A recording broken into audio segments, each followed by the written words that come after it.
एक थी बुढ़िया, बेहद बूढ़ी, पूरे 90 साल की। एक तो बेचारी को ठीक से दिखाई नहीं पड़ता था, ऊपर से उसकी मुर्गियां चराने वाली लड़की नौकरी छोड़कर भाग गई।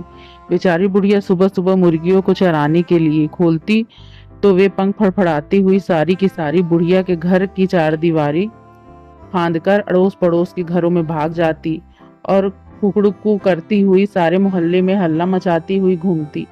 कभी वे पड़ोसियों की सब्जियां खा जाती तो कभी पड़ोसी काट कर उन्हीं की सब्जी बना डालते। दोनों ही हालतों में नुकसान बेचारी बुढ़िया का होता।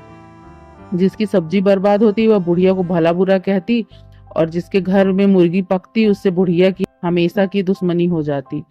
हार कर बुढ़िया ने सोचा कि बिना नौकर के मुर्गियां पालना उसकी जैसी कमजोर बुढ़िया के बस की बात नहीं। भला वो कहाँ तक डंडा लेकर एक मुर्गी हाँकती फिरे। जरा सा काम करने में ही तो उसका दम फूल जाता था और बुढ़िया निकल पड़ी लाठी टेकती नौकर की तलाश में। पहले तो उसने अपनी पुरानी मुर्गियां चराने वाली लड़की को ढूंढा, लेकिन उसका कहीं पता नहीं लगा। यहाँ तक कि उसके माँ बाप को भी नहीं मालूम था कि लड़की आखिर गई तो गई कहाँ। नालायक और दुष्ट लड़की कहीं ऐसे भी भाग जाता है, न अता न पता, सबको परेशान करके रख दिया। बुढ़िया बड़बड़ाई और आगे बढ़ गई। थोड़ी दूर पर एक भालू ने बुढ़िया को बड़बड़ाते हुए सुना तो वह घूमकर सड़क पर आ गया और बुढ़िया को रोक कर बोला, बुढ़िया नानी नमस्कार। आज सुबह कहाँ जा रही हो? सुना है तुम्हारी मुर्गियां चराने वाली लड़की नौकरी छोड़कर भाग गई है। न हो तो मुझे ही नौकर रख लो, खूब देखभाल करूंगा तुम्हारी मुर्गियों की। अरे हटो, तुम भी क्या बात करते हो? बुढ़िया ने खिसिया कर उत्तर दिया। एक तो नीरे काले मोटे बदसूरत हो, मुर्गियां तो तुम्हारी सूरत देखते ही भाग खड़ी होंगी। फिर तुम्हारी बेसुरी आवाज उनके कानों में पड़ी तो वे मुड़कर घर की ओर आएंगे भी नहीं।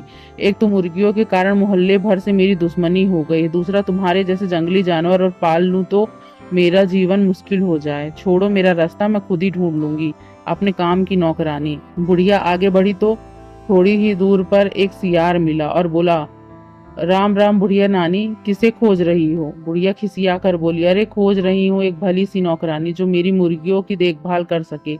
देखो भला, मेरी पुरानी नौकरानी इतनी दुष्ट छोरी निकली कि बिना बताए कहीं भाग गई। अब मैं मुर्गियों की देखभाल कैसे करूं?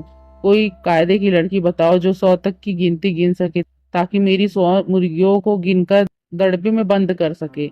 यह सुनकर सियार बोला, बुढ़िया नानी ये कौन सी बड़ी बात है, चलो अभी मैं तुम्हें एक लड़की से मिलवाता हूँ, मेरे पड़ोस में ही रहती है, रोज जंगल के स्कूल में पढ़ने जाती है, इसलिए 100 तक गिनती उसे जरूर आती होगी, अकल भी उसकी खूब अच्छी है, शेर की मौसी है वो, आओ तुम मिलवा ही दूं उससे।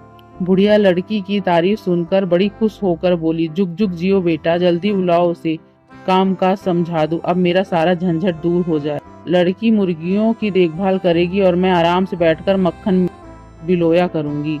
सियार भाग कर गया और अपनी पड़ोस में रहने वाली चालाक बिल्ली को साथ लेकर लौटा। बिल्ली बुढ़िया को देख के बोली, मियाँ बुढ़िया नानी नमस्ते, मैं कैसे रहूंगी तुम्हारी नौकरानी के काम के लिए? नौकरानी के लिए लड़की की जगह बिल्ली को देखकर बुढ़िया चौंक गई, बिगड़ कर बोली, हे भगवान, कहीं जानवर भी घरों में नौकर हुआ करते हैं? तुम्हें तो अपना काम भी सलीके से करना नहीं आता होगा, तुम मेरा क्या काम करोगी? लेकिन बिल्ली बड़ी चालाक थी, आवाज को मीठी बनाकर मुस्कुराकर बोली, अरे बुढ़िया नानी, तुम तो बेकार ही परेशान होती हो, कोई खाना पकाने का काम तो है नहीं जो मैं ना कर सकूं। आखिर मुर्गियों की ही देखभाल करनी है ना, वो तो मैं खूब अच्छी तरह कर लेती हूँ। मेरी माँ ने तो खुद ही मुर्गियां पाल रखी, पूरी 100 हैं, गिनकर मैं ही चराती हूँ और मैं ही गिनकर बंद करती हूँ। विश्वास न हो तो मेरे घर चलकर देख लो। एक तो बिल्ली बड़ी अच्छी तरह बात कर रही थी और दूसरी बुढ़िया काफी थक भी गई थी, इसलिए उसने ज्यादा बहस नहीं की और बिल्ली को नौकरी पर रख लिया। बिल्ली ने पहले दिन मुर्गियों को दड़बे में से निकाला और खूब भाग दौड़कर पड़ोस में जाने से रोका। बुढ़िया बिल्ली की इस भाग दौड़ से संतुष्ट होकर घर के भीतर आराम करने चली गई। कई दिनों से दौड़ते भागते बेचारी काफी थक गई थी तो उसे नींद भी आ गई।